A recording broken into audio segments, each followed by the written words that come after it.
आज हम MA third semester के संस्कृत के पेपर के विषय में वार्तालाप करेंगे, जिस पेपर का नाम है भारतीय दर्शन, वेदांत, मीमांसा एवं योग।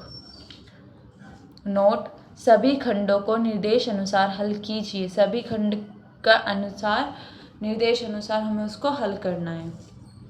खंड अ, इसमें 3 खंड है। खंड अ जिसमें अति लघु उत्तरीय प्रश्न है, खंड बा जिसमें लघु उत्तरीय प्रश्न है, और खंड सा जिसके अंतर्गत दीर्घ उत्तरीय प्रश्न है।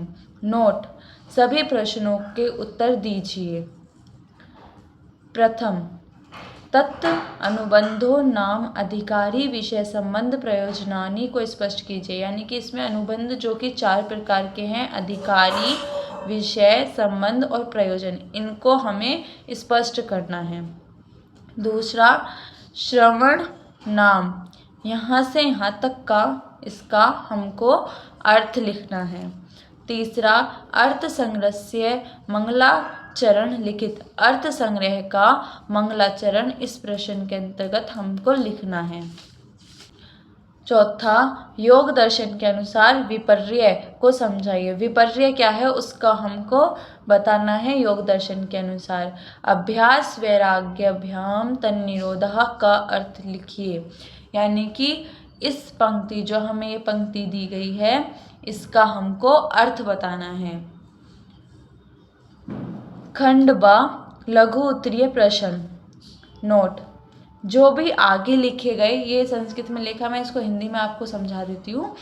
जो आगे लिखे गए 3 प्रश्न हैं, उन 3 प्रश्नों में से आपको केवल 2 के उत्तर देने हैं, 2 प्रश्नों के उत्तर देने हैं। ठीक है, तो ये 3 दिए गए हैं, इन तीनों में से आपको केवल 2 करने हैं। तो 6th क्वेश्चन है, सांख्य दर्शन का सामान्य परिचय दीजिए।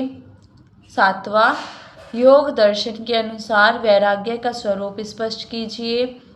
8वां, याग आदि रेव धर्म को समझाइए। इसमें धर्म क्या है उसका स्वरूप बताया गया है, तो उसके अर्थ को हमें समझाने के लिए कहा गया।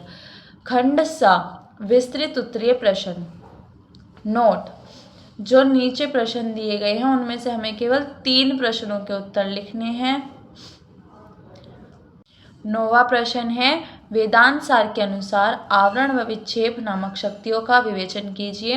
जो वेदांत सार पुस्तक है, जिसके रचनाकार सदानंद योगींद्र हैं, उस पुस्तक के अनुसार हमें आवरण और विक्षेप, जो 2 उन्होंने शक्तियाँ बताई हैं, उसका हमें विवेचन करना है।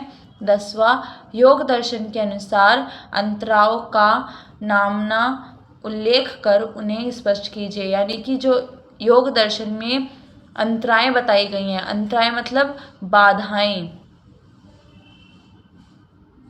या विघ्न, विघ्न भी आ सकता है इसकी जगह, या विघ्न, अंतराएं या बाधाएं या विघ्न बताई गई हैं, उनके नाम बताइए।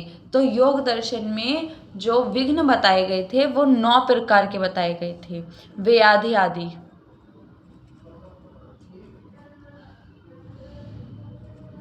व्याधि आदि 9 विघ्न बताए गए थे। 11वां, तस्य वाचका प्रणव, अर्थात हमें इसमें 2 सूत्र दिए गए हैं, एक ये और एक ये। इन 2 सूत्रों की व्याख्या कीजिए। 12वां, शाब्दी भावना की विवेचना कीजिए कि शाब्दी भावना क्या है उसको बताइए। आर्थी भावना और शाब्दी भावना 2 भावनाएं होती हैं, उसमें से हमसे शाब्दी भावना पूछा गया है। 13वां, वैशेषिक दर्शन के अनुसार पदार्थ, द्रव्यों, गुण की समीक्षा कीजिए।